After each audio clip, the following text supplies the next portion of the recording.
Hi everybody, this is your fetal monitoring certification review part 2.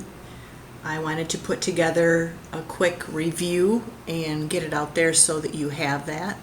The other webinars that had been made available by Trinity are down and they're not going to be put back up.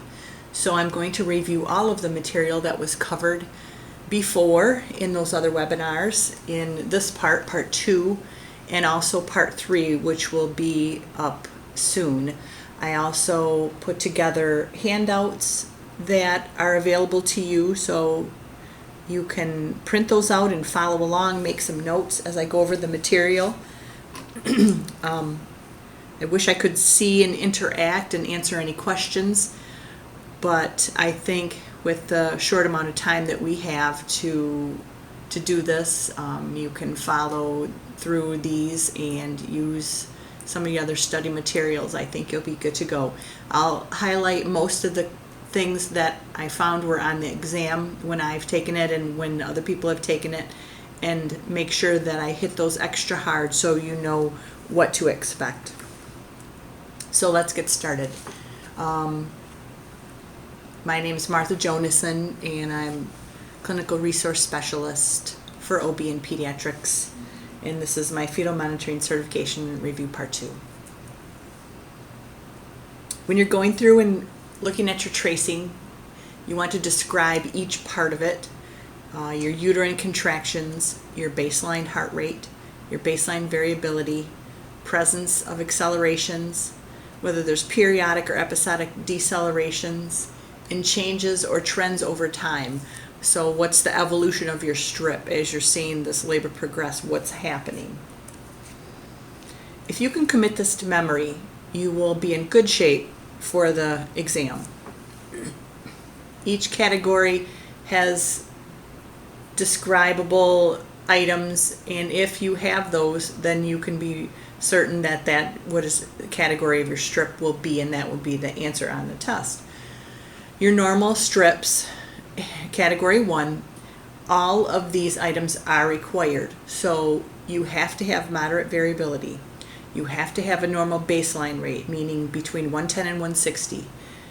You cannot have late or variable decels, and you can have early decels. They can be present or absent, and accels need not be present. They can be there, but they don't have to be there for it to be Category 1. Category 2 is somewhere in between the abnormal and the normal. So you might have some moderate baseline variability. You might have some variable decels. That would fall into your Category 2, which is indeterminate. And then your abnormal, Category 3, you can have either of these two things, and you must have either the absent variability and recurrent late decels, recurrent variables or bradycardia, or sinusoidal. So sinusoidal is standalone abnormal Category 3, and the other Category 3 would be absent variability, recurrent late, recurrent variables, or bradycardia. This just highlights, the green, yellow, red, with Category 1 being good and green, Category 2 yellow, somewhere in between. Your baby's compensating. Category 3 being abnormal fetal acid base status. These are your in-utero resuscitation measures, and you can commit these to memory because these will be on the test. And as we go through and I show you strips, I'll tell you what they're going to want you to say for your best or first line defense. For indeterminate and abnormal tracings, you're going to change maternal position, decrease uterine activity, IV fluid bolus, correct maternal hypotension. Let's say some patient got an epidural and blood pressure is low. If you correct that, that will help. Oxygen administration, amnio infusion. And a word of caution about amnio infusion, that would be something that you would want to provide earlier in a labor, especially if the head is very well engaged or applied. You're not going to get a lot of that amniotic fluid back as leaking out, and your uterine tone might rise. So there is some caution there. You can alter your pushing efforts if that's when your variables are occurring during pushing. And if you check your patient, because you have had some variables or a decel, and you find that there is a cord, you need to elevate the presenting part away from the cord and move towards an operative birth, meaning a C-section. So as you analyze your strip, you need to think about what your acid-base status is. What do you think the underlying cause is? And we'll talk about each sort of variable and what that means, what the causes are. So that will guide your in-utero resuscitation, and should you consider a prompt delivery, meaning an operative delivery, or if the provider were to apply vacuum. These should guide your efforts, and those will help you answer your test questions. When you're looking at your pattern and you're going to do your interpretation, you look to see if you have a normal baseline fetal heart rate. You look at your variability, presence or absence of accelerations, if there are decels, whether they're early, late, or variable, if you have a prolonged decel, if you have tachycardia or bradycardia. When you're trying to chart or determine for the test your baseline fetal heart rate, it's approximate mean of the fetal heart rate rounded to increments of 5. So you take a little average and round it to within 5 beats during a 10-minute window. But you cannot use, meaning excluding, times when there's accelerations and decelerations, obviously, because that's not your baseline. And if you have periods of marked variability, you really cannot tell what the baseline is because you have such huge swings in variability. There's not one good section where you can focus on that. You can use 2 minutes. You need a minimum of 2 minutes of identifiable baseline segments. They don't have to be right in a row, so they could be 2 little pieces in between, say an XL or a variable or something. It should be in a 10-minute window, or the baseline should be called indeterminate. You can refer to the previous 10-minute window. If you have a lot of XLs and things going on, you can refer to the previous 10-minute window. And on the test, you're going to have only a little bit of a section, so you don't always have a 10-minute window to look at, to go back to, so you still may need to call it indeterminate if that little piece on the test doesn't give you enough. Normal fetal heart rate is 110 to 160. Tachycardia is considered anything over 160. Bradycardia is anything under 110. Baseline variability is the irregular fluctuations in baseline, the up and down, the amplitude and frequency, those waves, and it's determined in a 10-minute window, excluding accelerations and decelerations. So, again, for the test, if you're looking at some sections that look like it's absent, and then you have a decel or an accel, and it's got some scribble, it's got some variability in there, don't look at that. Don't let that trick you. Take your baseline spots, and if they look absent, I mean they're like a straight line, that's what you got to call it. So absent is undetectable. Minimal is 0 and greater than or less, 0 and less than or equal to 5 beats per minute. So 0 to 5. Moderate is 6 to 25, and marked is greater than 25. That's, I think, probably one of the better ones to see for minimum variability. You got a little bit of wiggle there. So it's 0 to 5. That's a pretty good illustration there. And most strips, I think, on the test were pretty good and easy to read. There were a couple that were a little more tricky, and some that I even noticed was kind of mislabeled. And I don't say that to scare you, but they do embed sample like tryout questions, research ones. So if it's something that doesn't make any sense to you, it might be that it's an embedded question that's in there to see if it's a good test, if it's a good question or not. There's a nice happy baby with some moderate variability, some nice accels. So 6 to 25 beats per minute on the baseline, and you've got some little segments there in between accelerations. You could determine your baseline. There's a nice strip with some marked variability. Can you determine a baseline there? I don't think that you can, because it's all kind of squiggled there. You have one little section maybe that settles into maybe a baseline, but it's only about a minute, and then a nice decel after that. Here's one that's a good illustration, I think, of absent variability also. It is very much like a straight line. There's a tiny bit of squiggle to it, but that's not even anything worth, writing home about. And those little kind of excursions there, artifact, or just, it could be an irregular heart rate, so those don't count as your variability. So that's absent variability right there. And again, a review of categories 1, 2, and 3. Normal, a category 1 strip requires all moderate variability, baseline rate of 110 to 160, late or variable decels must be absent, early decels can be present or absent, accels can also be present or absent, but they don't have to be. You don't have to have accels for category 1. Category 2 is somewhere in between. You might have some less variability, but no decels.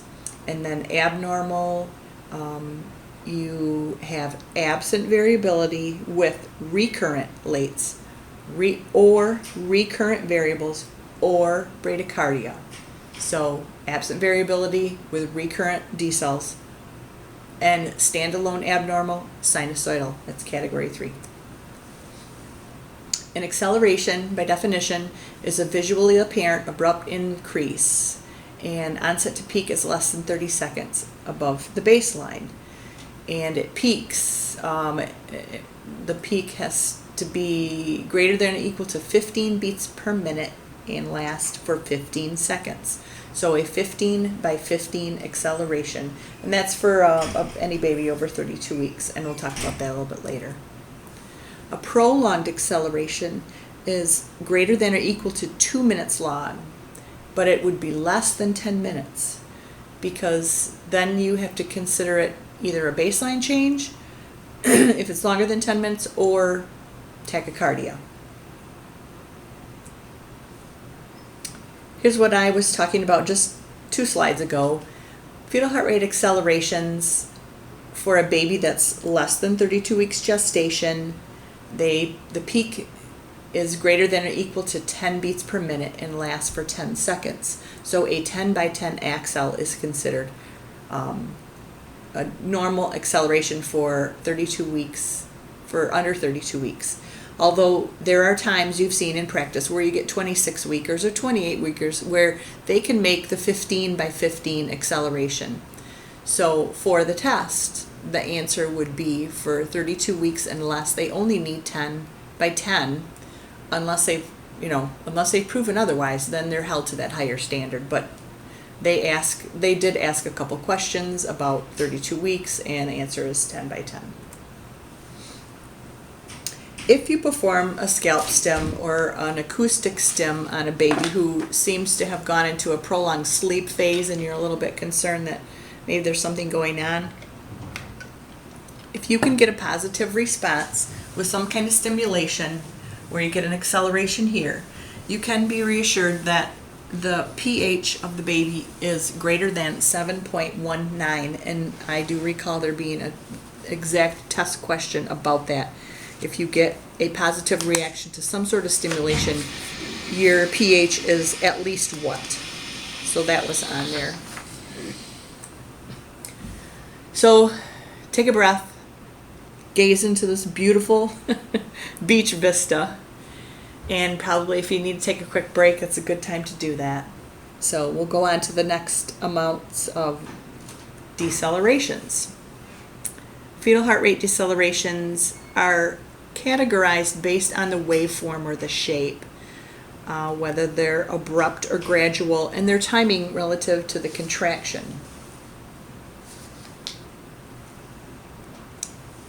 Fetal heart rate decelerations are categorized with 3 different names: late, variable, and early. This is something they ask on the test also. A recurrent deceleration occurs with greater than 50% of the contractions in a 20-minute window. So recurrent is greater than 50%.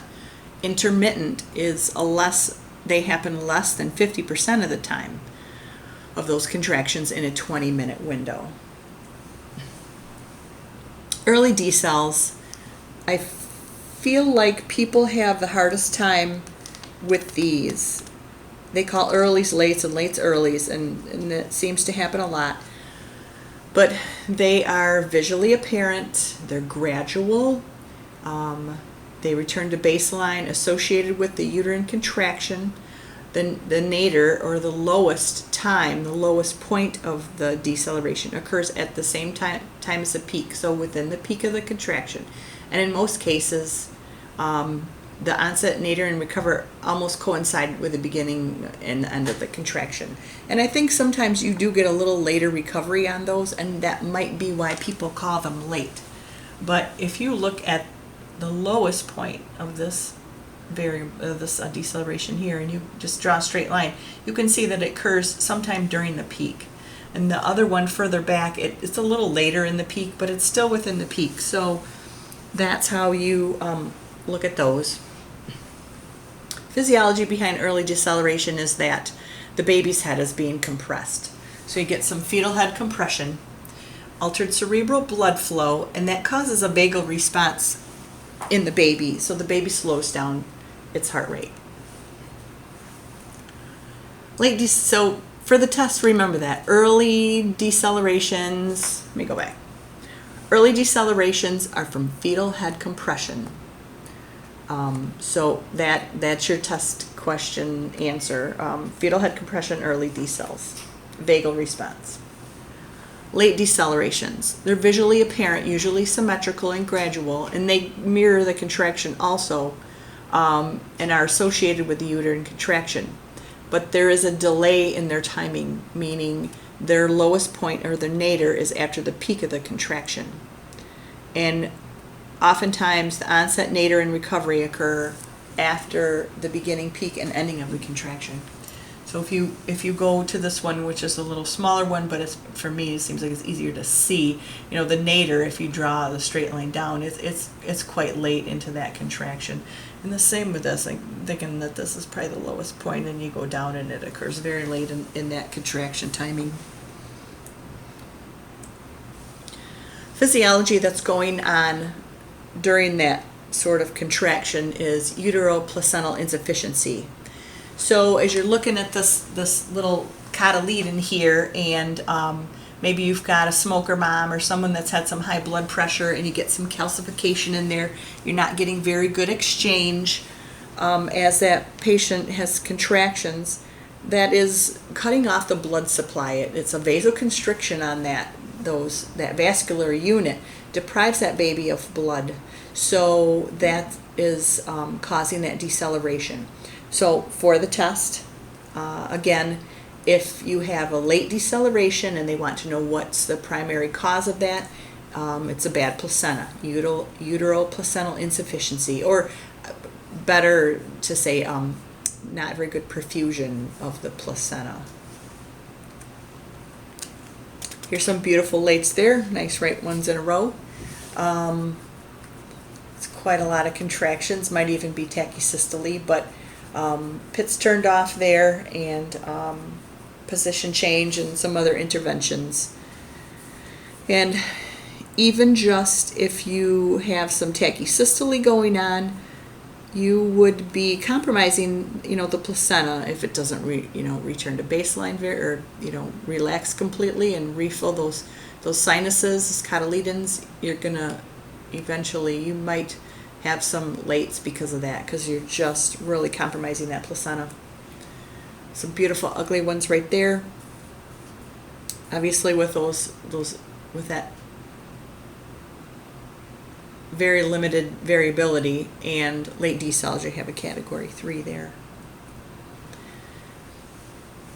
In this tracing, and oftentimes you'll get something like this where it's not very well connected, it's kind of scribbly. Are those decels or are those accels?